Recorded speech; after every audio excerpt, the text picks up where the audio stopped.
WWE's PG era is apparently officially over. Dominik Mysterio is expected to be out for 9 months, and we've got the real reason we haven't seen Goldberg in AEW. Stay tuned for all the deets.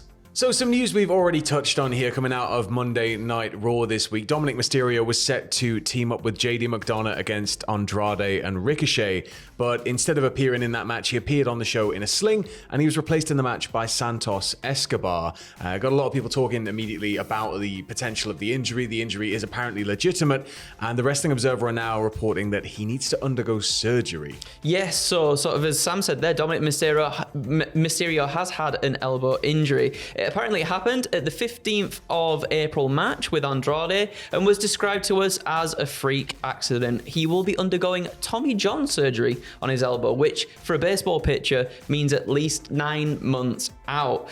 Since he doesn't have to throw pitches hard, thank goodness for that, his recovery time would probably be a little shorter. As of right now, the plan would be to keep him as a television character while recovering. He was off the European tour and had his arm in a sling at Raw. I think hopefully him being on TV will help develop things further. It's bad timing because it does feel like we're leading to something with Liv Morgan in this whole thing. Obviously, Rhea Ripley out with injury at the moment. Yeah, to have Rhea and Dom off at the same time it's quite massive. But I think if Dom is able to stay on TV, while he's recovering from the surgery, and Dom is able to be that character that's maybe on like a no-touch list. Yeah. You can't mess with him because he's injured or whatever. But he's going to just be goading everybody. He's going to be the perfect character to kind of put into a situation like that. Yeah. Keeping all of that anger against him. And I think, it's they've got to somehow utilize Dom as much as possible, while obviously giving him as much time to recover. But also Tommy John. Tommy John. I was like, if Meltzer just put something in there. Apparently it's surgery that a lot of baseball pitchers will have to go through. Yeah. So I guess that, as he was saying, with Dom not really having to throw stuff, maybe it'll mean a shorter recovery time. But Tommy John. Very weird. But sending all of our best to Dominik Mysterio there. But unfortunately, we're going to jump across the other side of events to talk about another injury here with AEW Dynasty seeing the Young Bucks overthrow FTR to become the first ever 3-time tag champs in the company, and even their head-to-head score 2-2. The match was in a difficult spot on the card though, and it came after Ospreay Danielson. There was a lot of people unsure how it was going to land, and it landed by being ridiculously over the top, being full of crazy inventive moments and the pile driver on the ladder, and then Jack Perry re-emerging after all this time. So I think it managed to stick the landing there, but unfortunately the Wrestling Observer are now reporting that Dax Harwood was concussed during the course of the match. No word on how it came about yet, or when or what it is that potentially caused it, but again, sending our best to Dax here on a speedy recovery. It's just it's good that more and more concussions are being caught, I guess, in this day and age, because there was a whole time period where this sort of stuff just wasn't being monitored as closely as it is now. It sucks, but hopefully if he goes through a concussion protocol, he'll be back soon enough. Fingers crossed. Fighting fit. So what a match. I want to go back and I want to watch Dynasty again, without being kind of like bleary-eyed. So I'm going to sit there trying to, and then there's all these crazy moments and I'm just like, no way in my living room. But keeping it with AEW, there's a name that I guess to say that people would want him there is a stretch. Yes. I would want him there because I'm a monstrous person. But around the time of the conclusion of his last WWE contract, there was a lot of speculation that Big Billy Goldberg, former WCW man, could head to the other side to go wrestle on Turner Telly again. But it's just not really happened for one reason or another. So before Goldberg's last WWE deal, this comes from the Observer as well. This is sort of just shedding some light in what has sort of happened and perhaps why it hasn't happened and whatnot. So they say, before Goldberg's last WWE deal, Barry Bloom and Tony Khan were in talks regarding Goldberg. Chris Jericho and Jim Ross as building blocks as well. Obviously, they never made the deal with Goldberg, but Tony Khan and Goldberg started talking in 2018. Goldberg signed with WWE, which included getting what is said in the wrestling to be $2 million per match for Saudi Arabia shows. Others like Bret Hart talked about a higher figure figure, but this came from those close to Goldberg. Khan and Goldberg continued talking as late as recent months, but in the end, they never came to a deal. This sort of comes off the back of Goldberg being asked perhaps why he hasn't joined AEW or popped up, him saying the product is too cheesy. A lot of aggression backwards and forwards there in his answers, but I was a little bit shocked, but not at all. You know, it's wrestling. Goldberg can walk back any statement like that by simply coming in and being like, I'm a tough old guy, you're all fakes, and being that character if they really wanted to. But I think I'm intrigued. I know that it's not something that a lot of people are clamoring for. I know a lot of people just sort of roll their eyes with, Goldberg, nobody wants that. But I'm intrigued. You know, I want to see what AEW could maybe do with Goldberg that could be different than your other standard Goldberg retirement run that we've already seen in WWE. Kind of went on its head. We had the rerun of him and Brock, which, you know, for one of the most infamous feuds at the time that went nowhere and was just terrible, to then turn into what it became with just the very flash, very quick matches that weren't really overstaying their welcome. It all sort of seemed to go uphill after he headbutted the door. It's like the door incident changed everything a little bit. But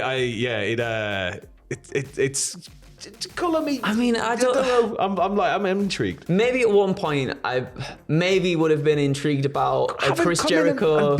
Have him come in and be Tony Khan's personal bodyguard now that he's been attacked. Yeah. And he just stands there breathing smoke out. I mean, I think at one point maybe I would have been interested. Every time they cut away, he's just got a vape. I would have been interested in maybe a Chris Jericho and Goldberg thing, but recently with how Jericho's character has been on TV, I would rather that not happen. No. But who knows? Like, you know, I did laugh when it was like, there's Bret Hart talked about a higher figure. Yeah. Bret's still going in. But we're going to wrap things up now with a report that I think nobody ever thought would happen until, I mean, the wrestling world was just the same, and then all of a sudden it's completely changed. WWE in particular is just, it seems to be rapidly evolving day by day into whatever it's going to become. But right now we're in this weird flux stage. But this is another report from The Observer regarding the changing of the guard that seems to be going on over at WWE following the company ousting Vince McMahon in the wake of recent allegations levied against him. And it's apparently The Rock interviews and Heyman promo at the Hall of Fame are considered the official end of the PG era.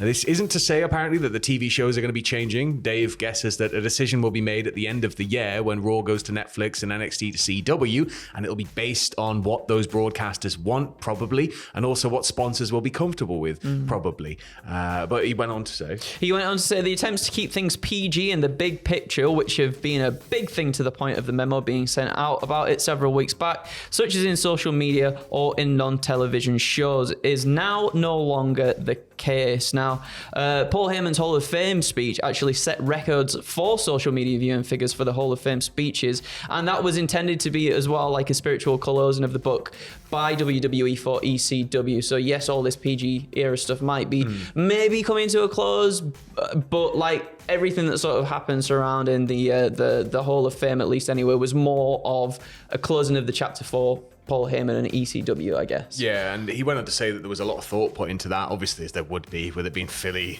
Heyman, ECW. But he said that's why Heyman spent so much time on it. It's why Stephanie wore an ECW bonnet. Bonnet's a strange word. It is. An ECW, she wore her ECW Kangol in the front row during the speech with, and why Tommy Dreamer, RVD, and the Dudleys were placed where they were, so that they could, they could hug Heyman as he came out and everything. He was going in anyway, apparently, as Paul Levesque's first ever Hall of Fame pick, with it being in Philadelphia as well. It was very much to acknowledge ECW, he said. Yeah. But I think, it makes sense. I'm quite interested in the idea that they're maybe open to seeing how far they can push things with maybe a new host of sponsors and a new, a new set of I guess, broadcast rights, because it's things are going to differ from TV to Netflix anyway. Yes. But what do they want when they're buying it? Yeah, that's I guess if you're buying the show, you get to dictate it's got to be this. Yeah, I'm just really intrigued. Like you said earlier, just everything seems to be changing at a rapid pace, and they definitely do seem to be tapping into this less PG stuff a little bit more often. We saw recently on SmackDown with Kevin Owens coming out just covered in blood after being attacked by Tama Tonga and Solo Sikoa. Like, that was something that we haven't seen so much. Obviously, we saw the Cody Rhodes and Rock stuff, which kind of felt almost like it kick-started that a little bit. Yeah. Where it started getting a bit like, Rock's just saying things. Yeah. And nobody else is allowed to say those things. But now other people are saying some things. So I wonder if they do sort of step into that, maybe they do it few and far between, so it still has an impact when it happens. I don't see them like... It doesn't need to go straight over to like 110% every week, because there's going to be like a finite level of swears and things you can get away with before it gets just samey. Yeah. And when it becomes part of the norm, then it's sort of like tail end attitude era, where it's like, it's good, but like, it's sort of everything's very similar. Everything's very samey. And so I think that if it's used sparingly, then fantastic. Just the idea that we could be maybe getting a slightly edgier product again. It's exciting, very, isn't very, it? very exciting. It is exciting. So keep it with us. We may be back later on if any more news breaks, but if not, we'll be back tomorrow with more news and all of the content coming out through the weekend. Of course, the podcast will also be live tonight, I believe. Tonight, They shot it. Yeah, I always get confused because I do my stream on Thursday. And I'm like, they shoot it on Thursday. I know it goes out Friday, but for whatever reason, people on my stream try to convince me that it's come out on Thursday night. Wow. So yeah, it's horrible people. Wheels within wheels. But yeah, catch you in a bit.